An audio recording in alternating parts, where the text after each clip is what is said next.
We are an AI-powered channel that uses AI to navigate the topic of finance, as we believe AI has more knowledge. Hey everyone, welcome back.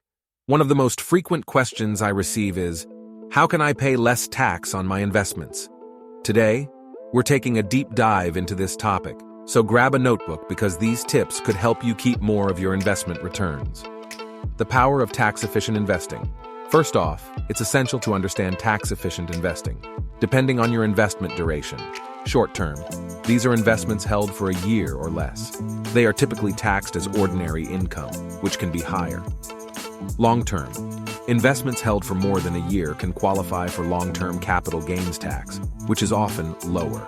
By strategically planning the duration of your investments, you can potentially save a lot. Example: imagine you're in the 24% tax bracket. Your short-term gains would be taxed at this rate, while long-term gains might be taxed at just 15%. The magic of tax-advantaged accounts. Several accounts are designed with tax savings in mind. Traditional IRA. Your contributions are tax-deductible, meaning you get a tax break now but pay taxes when you withdraw. Roth IRA.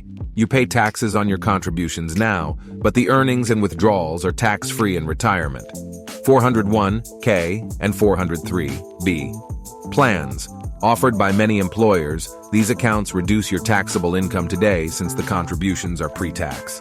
Tip: if your employer matches your contributions, always aim to contribute enough to get the full match. It's essentially free money. Navigating tax loss harvesting. This strategy sounds complicated, but here's a simple breakdown. If one of your investments is underperforming, you can sell it to realize a loss. This loss can offset any capital gains you've made.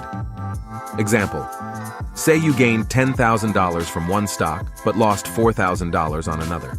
By selling the underperforming stock, your taxable gains reduce to just $6,000. Remember the wash sale rule.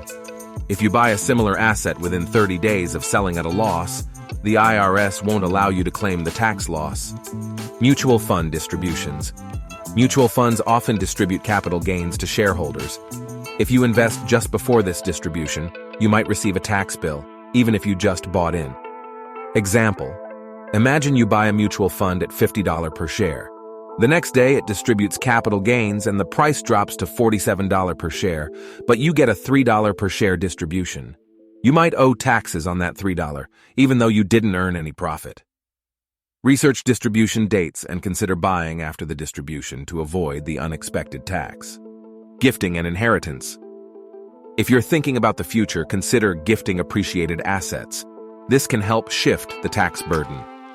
Example: suppose you gift a stock worth $10,000 that you bought for $5,000 to a family member in a lower tax bracket.